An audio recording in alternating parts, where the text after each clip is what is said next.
Bom dia, coquinhos!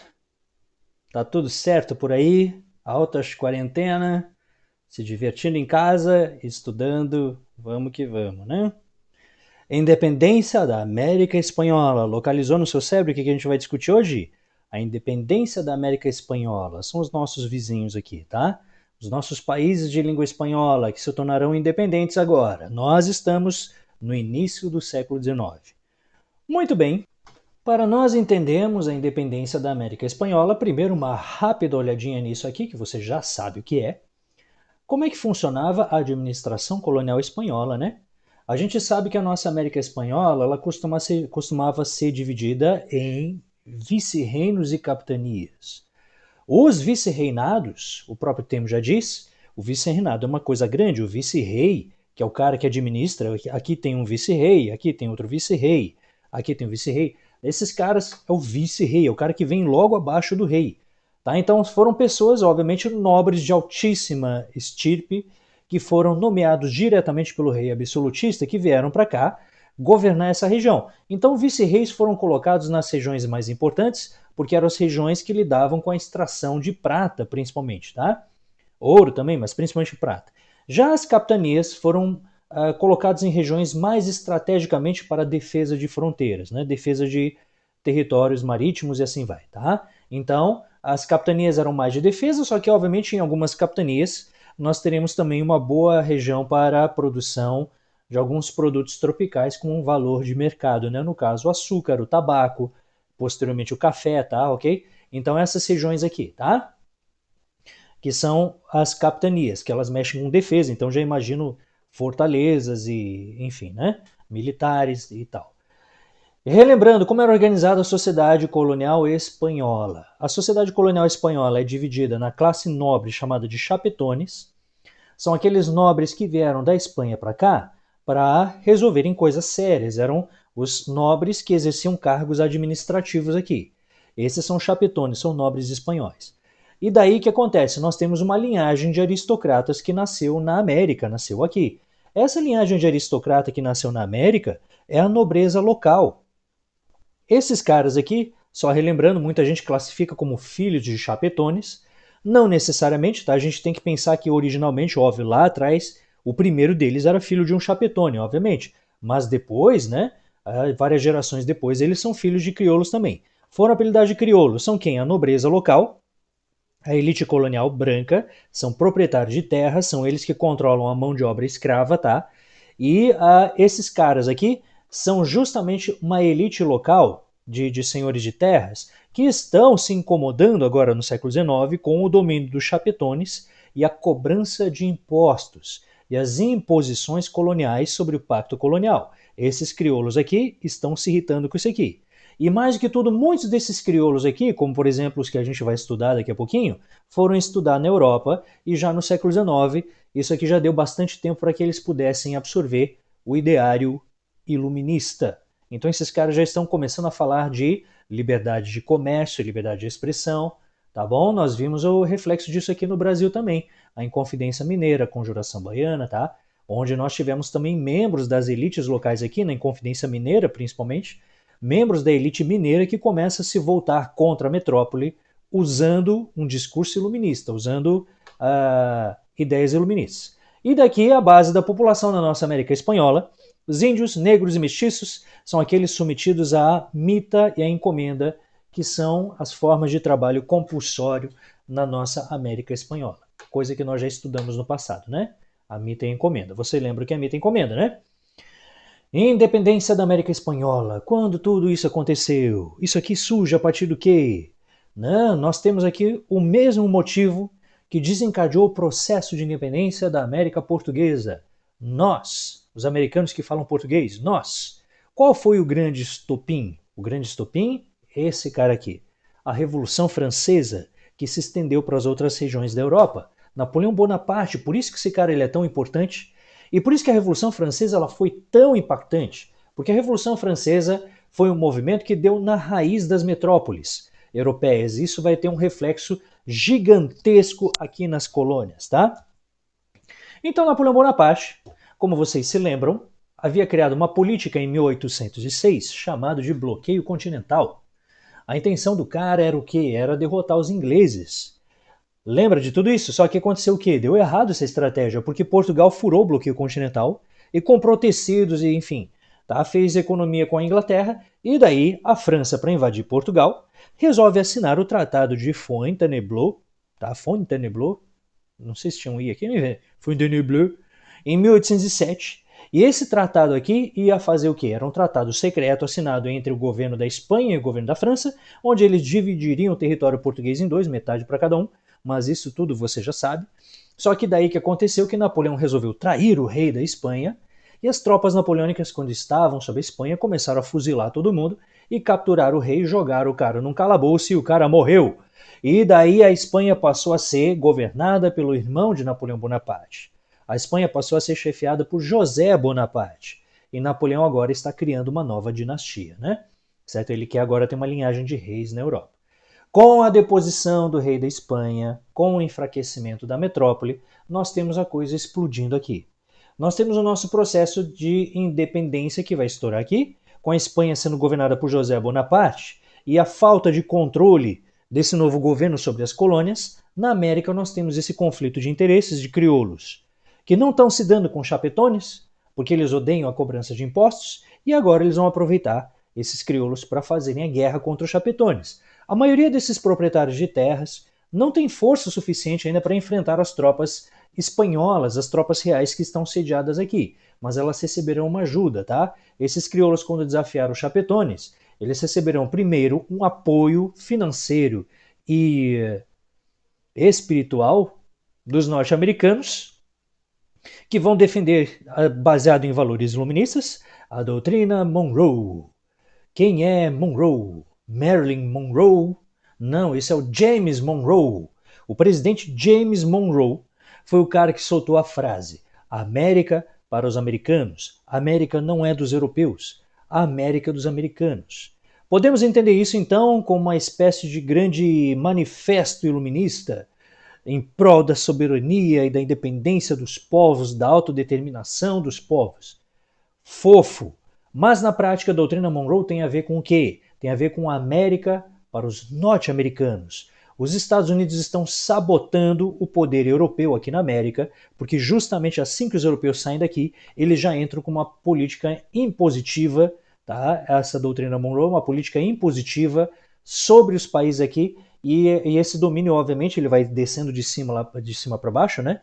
Aqueles países mais frágeis e que estavam mais próximos aos americanos, principalmente aquelas pequenas ilhas caribenhas ali, elas caíram já diretamente sobre as garras do domínio controle, o controle econômico norte-americano. Tá? Podemos falar que a doutrina Monroe é o imperialismo norte-americano. Tá?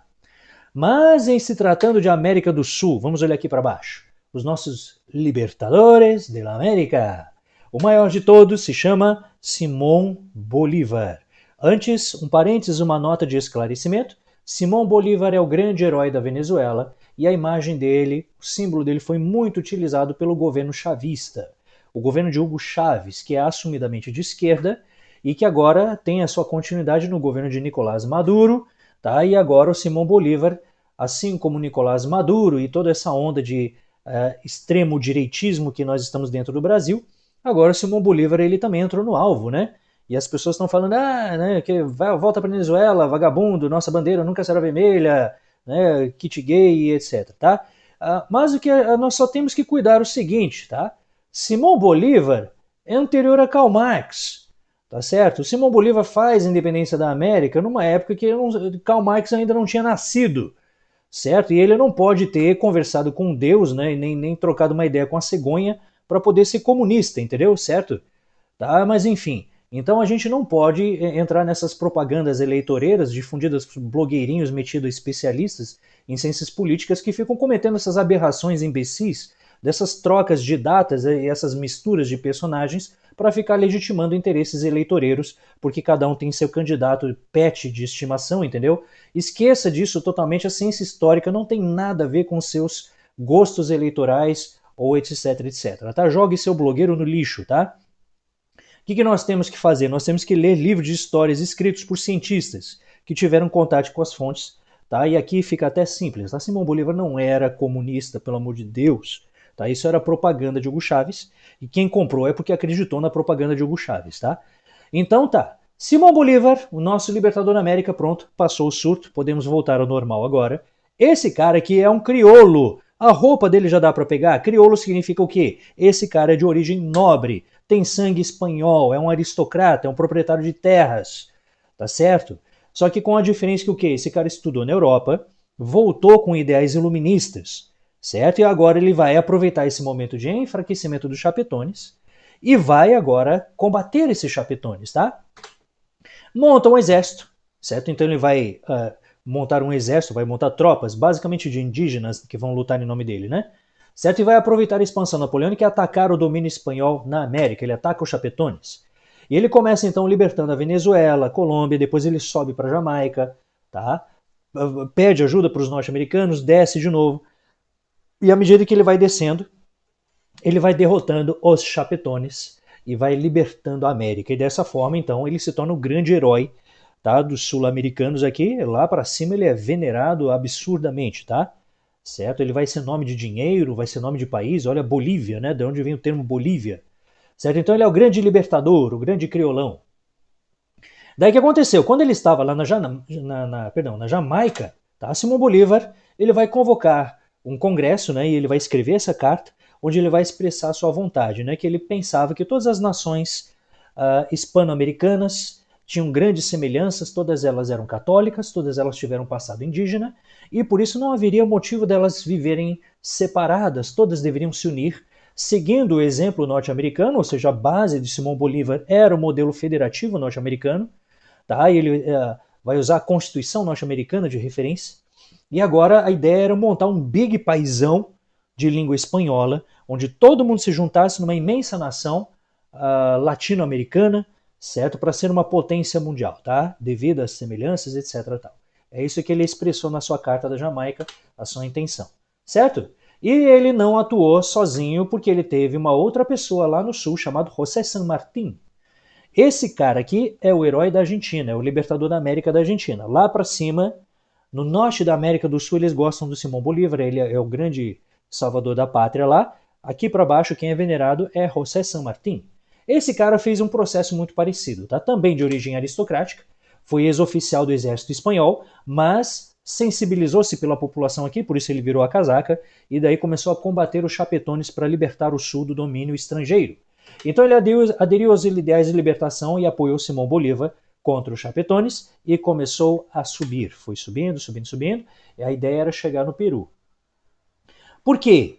Lá no vice-reino do Peru é onde estavam os chapetones com a maior quantidade de tropas espanholas, porque era onde estava o antigo Império Inca e era onde tinha a maior receita de prata, certo, da América. Por isso o vice-reino do Peru era o mais poderoso de todos e por isso que o Simão Bolívar vai ter que ir lá combater, assim como o José San Martín vai lá combater, e assim os dois conseguem finalmente se juntarem, tá? Derrotando os chapetones na mesma causa e daí terminado tudo, venceram. A América Espanhola se tornou independente graças à ação dos libertadores da América. E o grande sonho de Simão Bolívar se concretizou. Olhe para o nosso mapa atual da América Latina e me diga se o bolivarianismo, idealizado pelo nosso crioulo, Simão Bolívar, iluminista, funcionou? Não, não funcionou. Porque houve o fracasso do bolivarianismo. O que foi que aconteceu? E levou ao processo de fragmentação, onde nós temos esse grande lego, esse grande quebra-cabecinha de repúblicas espanholas. As pessoas não quiseram se juntar. A Carta da Jamaica foi rejeitada pela maioria dos crioulos no Congresso do Panamá. No fim das contas, no começo eles foram libertados por Simão Bolívar, mas depois se voltaram contra a forma de governo de Simão Bolívar, porque eles acharam que Simão Bolívar era centralizador demais e no fim ele teve que ser para poder fortalecer o seu exército e combater os espanhóis e as dissidências, ele teve que centralizar o governo, ao mesmo tempo que defendia o federalismo, ele tinha que centralizar o governo, mas isso desagradou os crioulos que queriam ter autonomia regional e enfim que eles disseram no à Carta da Jamaica. Tá? E daí o nosso sonho de integração e a montagem de um super país poderoso latino-americano se desagregou. E nós temos aqui então o predomínio do caudilismo. O caudilismo que vai prevalecer na América Latina. O que é caudilismo? O que é caudilismo? Um caudilho, aqui no Brasil, a gente chama ele aqui no Brasil de coronel. É parecido com o coronel. Quem são esses caras? São os crioulos. Os crioulos que agora passarão a controlar as repúblicas. É um líder político que possui, né, uma ou mais das seguintes características. Possui. Peraí, faltou a palavra possui. Cadê o possui? Possui uma ou mais das seguintes características. Impõe o seu poder, ou através da violência militar, eles são, na sua imensa maioria, grandes comandantes militares, assim como no Brasil, mas eles eram latifundiários, sim, eles são das oligarquias, é um governo oligárquico regional, tá? Então são a mesma coisa que os coronéis aqui do Brasil, são latifundiários que controlam o Estado, controlam o Exército, e daí eles adquirem seu poder ou através de uma propaganda carismática manipulativa ou através da porrada nas pessoas, tá? Ou através da bala e do cacetete ou através da propaganda paternalista. Representa o poder de um grupo específico, que nós chamamos de oligarquia, traduzindo oligarquia quer dizer o poder de poucas pessoas, somente as famílias proeminentes de cada região e que mandam na política, tá? E é uma herança cultural de um passado senhorial e escravista igual no Brasil, com a diferença de que a América Portuguesa ficou grandona porque nós não nos fragmentamos, os nossos movimentos de fragmentação, os nossos movimentos regionais foram todos derrotados. Foram derrotados durante o governo de Dom João VI. Lembre-se das revoluções a Revolução de 1817. Depois do governo de Dom João VI, nós tivemos o governo de Dom Pedro I. Lembre-se da Confederação do Equador. Depois nós tivemos as revoltas do período regencial, Cabanagem, Balaiada, Sabinada, Farroupilha. As revoltas do Segundo Império, o finzinho da Farroupilha, a Revolução Liberal, a Praieira. Nenhuma delas venceu. No Brasil, nós sempre tivemos um governo centralizado. O governo centralizado sempre prevaleceu. O que, talvez a única vantagem que isso tenha trazido para nós é que o Brasil permaneceu integrado, a América Portuguesa ficou inteira e por isso nós somos o maior país da América do Sul, dando para nós uma predominância geopolítica, digamos assim. Na América Espanhola, não. O poder central foi derrotado. Eliminado os chapetones, porque o rei da Espanha está morto. Eliminado os chapetones, o nosso rei veio para cá, lembra?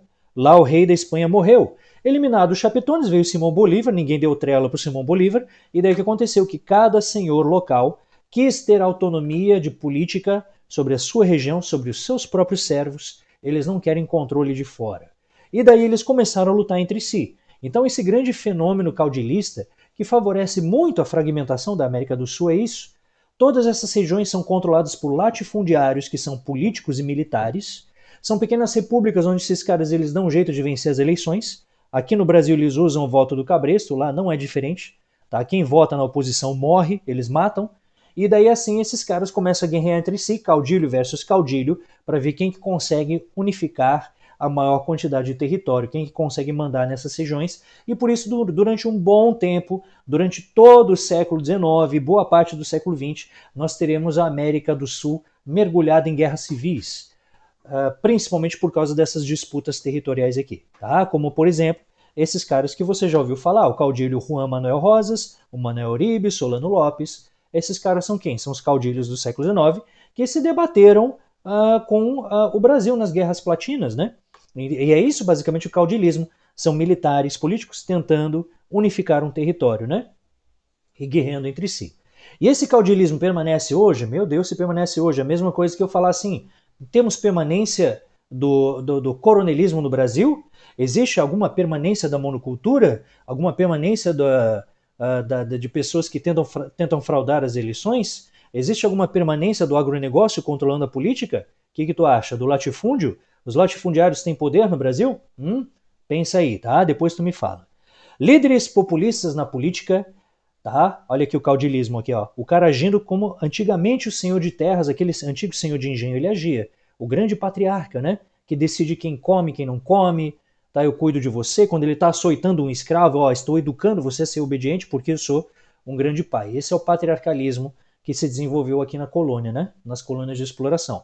E nós temos isso vivo ainda hoje, líderes populistas na política, que agem como oligarcas, pegam o Estado para si, para sua família, nomeiam seus filhos e amigos para cargos políticos e não agem para os interesses do público. Tu já viu isso, meu Deus do céu? Nossa, eu nunca vi, cara. Tá? Isso é um grande mistério, né? Será que isso existe no Brasil? Presidente que fica tentando botar o filho em algum alto cargo de importância, mesmo ele não tendo qualificação nenhuma? Tu já viu algum político assumindo algum cargo sem qualificação nenhuma? É isso daí, porque eles não governam para o público, eles governam para si mesmo. Tá? Isso é uma mentalidade que ela data lá do período colonial e permanece até hoje. Tá? Os vínculos do poder com o agronegócio e a proteção ao latifúndio e à monocultura, olha a nossa soja, né? Veja a gente desmatando a Amazônia para criar gado, né? Plantar soja. O uso da violência contra opositores, quem não gosta, né? Eles matam, tá? Eles xingam, eles né, torturam, castigam, etc. Permanência em maior ou menor grau das práticas e tendências herdadas da estrutura colonial escravista. O patrimonialismo, quando se usa o espaço público para o enriquecimento próprio. Tu já viu algum político usar o espaço público, o dinheiro público dos impostos para enriquecer, para ficar engordando seu próprio salário, sua própria conta bancária? Tu já viu isso? Isso é estranho para nós, tá? O nepotismo, né, de você ficar nomeando só parentes e não valorizar nem a democracia, a ideia de direitos iguais para todos e nem a qualificação técnica, né?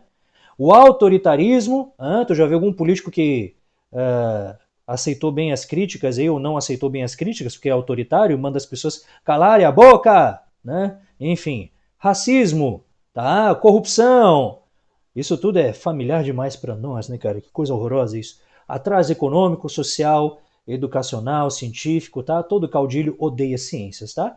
Porque, obviamente, todo caudilho ainda traz a mentalidade desde o período colonial de que pobre não tem que ser inteligente, pobre é escravo. Escravo tem que trabalhar, tá? Assim como um ex-ministro nosso andou dizendo que o Enem não serve para corrigir desigualdades, porque pobre não tem que estudar, pobre tem que limpar o chão, entendeu? É basicamente esse tipo de mentalidade que nós arrastamos, esse tipo de mentalidade bizarra, sórdida, cruel que nós trazemos desde a era da escravidão, tá? Que não nos ajuda em nada, né? Que continua arrastando a nossa nação para o século XIX, certo? Enfim, né? Não dá mais para viver nesse atraso, né? Muito bem, fizemos uma longa discussão sobre como foram as independências da América Espanhola, o fracasso do bolivarianismo e agora duas situações bem rapidinho, casos à parte, tá? Nós tivemos, de um modo geral, em todos os lugares na América do Sul, os crioulos conduzindo as independências e eles tomando o Estado. Nós temos uma exceção aqui, a independência mexicana. Ela foi feita também por crioulos, mas um belo dia os camponeses tomaram o poder, tá? Quer ver como isso aconteceu? A Revolução Mexicana, a Independência Mexicana, perdão, de 1810, foi iniciada por um movimento de camponeses indígenas. Quem são esses camponeses indígenas? São aqueles caras que desde primórdios, desde antes da ocupação espanhola, né? Estamos falando de quem? Incas, astecas. Esses caras que depois que os espanhóis chegaram, dizimaram as civilizações que tinham aqui, esses caras foram submetidos ao trabalho forçado. E agora, no México independente, tá? O nosso México independente, agora esses caras aqui eles são a mão de obra barata, tá? São os camponeses indígenas que servem de mão de obra barata para os caudilhos mexicanos, proprietários de sangue espanhol, de pele branca, tá? Que são donos de latifúndios, tá? Mas aqui aconteceu algo interessante. Tivemos uma forte resistência desse padre, tá? O padre Hidalgo, né? Ele conduziu vários indígenas lutando pela causa indígena e ele acabou sendo executado. Então nós temos aqui um primeiro sinal de que nós tivemos uma forte resistência indígena contra os crioulos daqui do México. Justamente porque nós temos uma população camponesa gigantesca aqui e que tem uma identidade muito forte, muito integrada, porque isso data lá dos tempos antigos das civilizações Inca, Azteca e Maia, né? Tá? Mas particularmente Inca, eu falei besteira, Inca é lá pro Peru, Azteca e Maia, tá? Os Aztecas e Maias. E daí nós temos o quê? Para derrotar esses camponeses, os crioulos acabaram se juntando, olha que coisa maluca, os nossos crioulos acabaram se juntando aos chapetones. Então nós temos aqui uma soma de crioulo mais chapetones, que os dois se juntaram, e tivemos esse chapetone aqui, ó, Agustín Iturbide. Esse cara aqui era o chapetone, que foi lutar junto com os crioulos, traindo o governo espanhol. Porque ele chegou para os crioulos e falou o seguinte, cara, eu ajudo vocês a se libertar dos chapetones e eu ajudo vocês a combater os camponeses também, contanto que vocês me deixem assumir o poder. E assim, os crioulos deram o poder para Agustín Iturbide, ele pegou suas tropas, derrotaram os indígenas, derrotaram os chapetones, conseguiram então proclamar a independência do México e colocaram ele no poder. Olha o que o danado fez, ó, se autoproclamou imperador e tentou centralizar todo o poder em si. E por isso que o México ele é tão exótico, é tão pitoresco quanto o Brasil, tá? Porque o Brasil se transformou numa monarquia. Logo após a independência, nós viramos uma monarquia. E o México também, tá? Na verdade, o México foi antes de nós até, né? Foi um ano antes, tá? Certo? Então, o México também, certo? Ele se autoproclamou imperador, só que isso não durou muito tempo. Os chapetones ficaram furiosos com essa centralização do poder de Agustín Iturbide e, de repente, fuzilaram o cara, tá? Condenaram ele à morte e daí mataram o cara. E agora o México volta para um caudilismo clássico, certo? Controlado por crioulos, proprietários de terras. E uma última exceção, tá? A nossa Revolução Haitiana. O Haiti, o pobre Haiti, pense no Haiti, reze pelo Haiti, né? Esse país tão sofrido, mas é um grande, digamos assim, exemplo histórico. Ele é muito diferente de tudo. Por quê? O nosso Haiti, quando a gente pega onde está o Haiti hoje, né? Ele está ali na ilha de Santo Domingo, metade é o Haiti, outra metade é a República Dominicana, tá? É meia ilha para cada lado, são dois países diferentes. E o Haiti é a parte francesa, né? Isso aqui é uma colônia francesa que vai, da mesma lógica de todas as colônias ali na região caribenha, ser uma grande produtora de açúcar. Eu tenho latifúndios, controlado por senhores brancos, a mão de obra escrava negra, tá? Só que aconteceu o quê, né? Com a grande diferença de que aqui nós tivemos o que acontecendo há pouco tempo atrás. Em 1789 tivemos a tomada da Bastilha, ou seja, nós temos uma revolução francesa acontecendo na metrópole francesa e o início da convenção aqui. E depois, durante o governo de Robespierre, o Robespierre, quando ele colocou o governo jacobino no poder, os jacobinos, então, com Robespierre, decretaram a abolição da escravidão nas colônias. Era um governo popular. E os haitianos levaram isso muito a sério. Eles sentiram-se, então, fazendo parte da Revolução Francesa. Então, aqui, quem pegou em armas contra os chapetones franceses, digamos assim, né? Quem pegou em armas aqui contra os senhores franceses foram os escravos e os ex-escravos. Então, por causa da Revolução Francesa e dos ideais de liberdade, igualdade e fraternidade, da qual os haitianos se sentiram fazendo parte daquilo ali, a imensa maioria da população haitiana, que era negra, pega em armas e seguirá então seguirá então as ordens desse líder revolucionário, Toussaint de Louverture, tá? Que é esse cara que então vai conduzir as tropas e vai expulsar os, abre aspas, chapetones franceses, os proprietários nobres franceses aqui do Haiti. E assim eles vão proclamar uma república. Isso aqui será a primeira e única república da história que foi proclamada por escravos, tá? Isso não existe, eles expulsaram os colonizadores e a escravidão, né, eles também são imigrantes na região, só que são a classe desfavorecida, a classe explorada, e eles conseguiram tomar o poder, tá? Isso é muito diferente, é muito único na história das colonizações, né? Mas o que foi que aconteceu? Terminada a fase da convenção, nós tivemos o retorno dos girondinos ao poder, e os girondinos, obviamente, vão querer cancelar todas as conquistas sociais que aconteceram aqui no Haiti, né? Obviamente. Depois, ao assumir o poder, Napoleão Bonaparte decretou definitivamente que os haitianos não faziam parte da Revolução Francesa.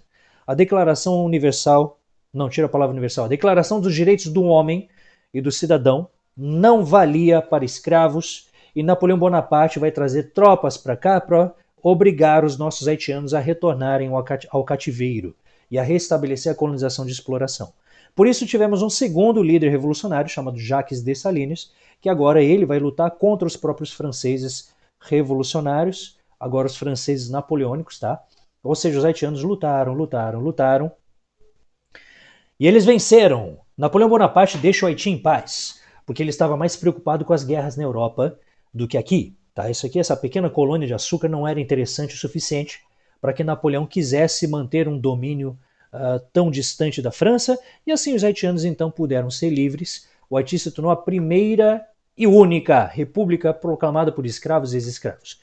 Final feliz, pense no Haiti, reze pelo Haiti. Final feliz, o nosso Haiti hoje, infelizmente, é o país que tem o pior IDH da América. É um dos países mais pobres do mundo, tá? Por causa que, obviamente, o Haiti independente sozinho também ele não vai fazer verão, tá? Certo? Qualquer país independente, principalmente um país desse tamanho, da qual a única coisa que eles têm é açúcar, eles precisam de comércio internacional, certo? Só que o que acontece é que nós teremos um boicote generalizado porque nós temos no século XIX, infelizmente, toda uma política imperialista e toda aquela visão racialista dos europeus.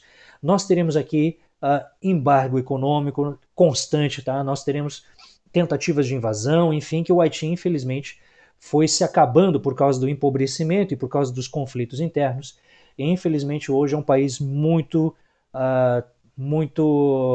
pouco desenvolvido, tá? Certo? Com muita pobreza, muitas dificuldades em termos de IDH, tá bom? Só para a gente entender a experiência haitiana. Fechou? Então tá, meu povo, aqui tem exercício para você. Tu já sabe como funciona. Pega lá seu slide do Coque Arquivos, abre seu slide do Coque Arquivos, né? Assiste a aula aqui bonitinho e a hora que você ir clicando na animação a resposta vai aparecendo, tá? Você tem também exercício nos estudos, tá bom? Não esquece de fazer. E a gente vai ficando por aqui e eu vejo vocês na nossa aula que vem, tá bom? Tchau para você.